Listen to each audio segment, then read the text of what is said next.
Essay. Charity begins at home. Meaning, what is charity? It is difficult to practice. Why it should begin at home? An exception. Charity is something more than mere kindness. It is not a beggar's dole that we offer and then pass on and forget. It is not mere compassion based on an unconscious feeling of superiority as though conferring some favor. It means tolerance, a patient sympathy for the failing and errors of others, a large hearted concession to the weakness inherent in human nature. It is the spontaneous overflow of our better self, our humanity. It tells, be to their virtues very kind, be to their failings a little blind. It is one of the noblest virtues, for it makes our friendly with the whole universe of being. Charity suffereth long and is kind. Charity envieth not. Charity ventureth not itself and is not puffed up. St. Paul. Hence, charity is not easy to practice. Man is by nature egoistical, self opinionated. He considers himself as the norms and measures others against his own standard. But since no man is like another, such an attitude makes one habitually censorious. Whatever is most unlike him naturally rouses his ill will. That is why there is so little of tolerance and so much of fault finding in the world. Such men can never cultivate charity. They are too much occupied with themselves. In order to overcome this difficulty, charity must be practiced, and it can never be practiced so well as in one's home.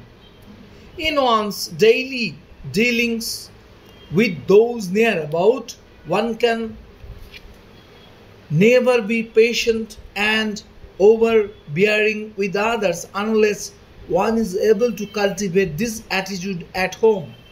It is certainly very much easier to bear with the foibles of those we love, and so charity is the best practiced with them.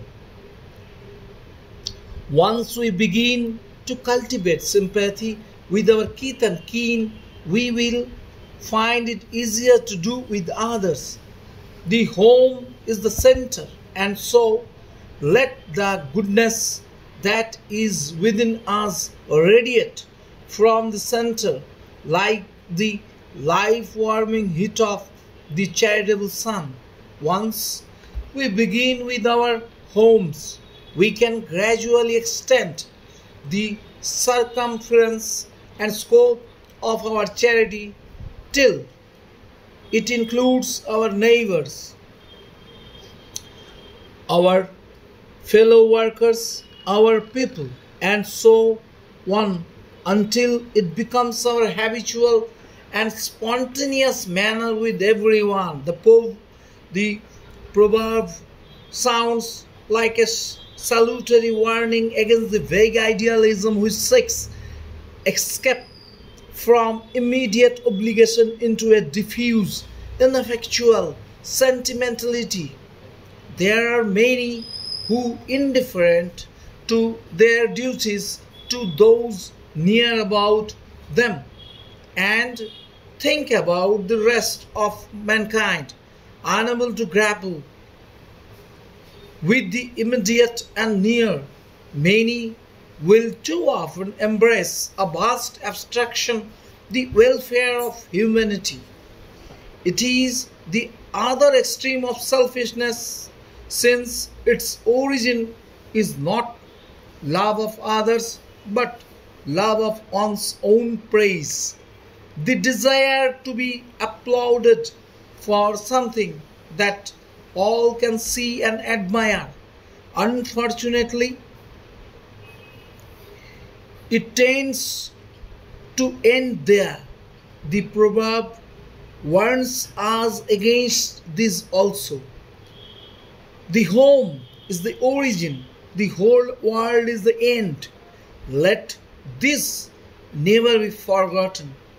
It is selfishness in another form. If we are forbearing with our near and dear ones and overbearing with others, to be generous at home and only just abroad is the index of a contracted mind. A French writer truly said, "I would never have that rigid and circumspect charity which is never exercised without scrutiny." But an exception must be made. Charity begins at home, of course, but surely not with oneself.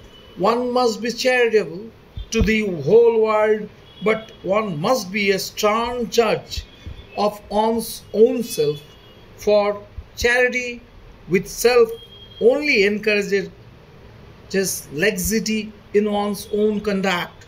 That is not to be thought of.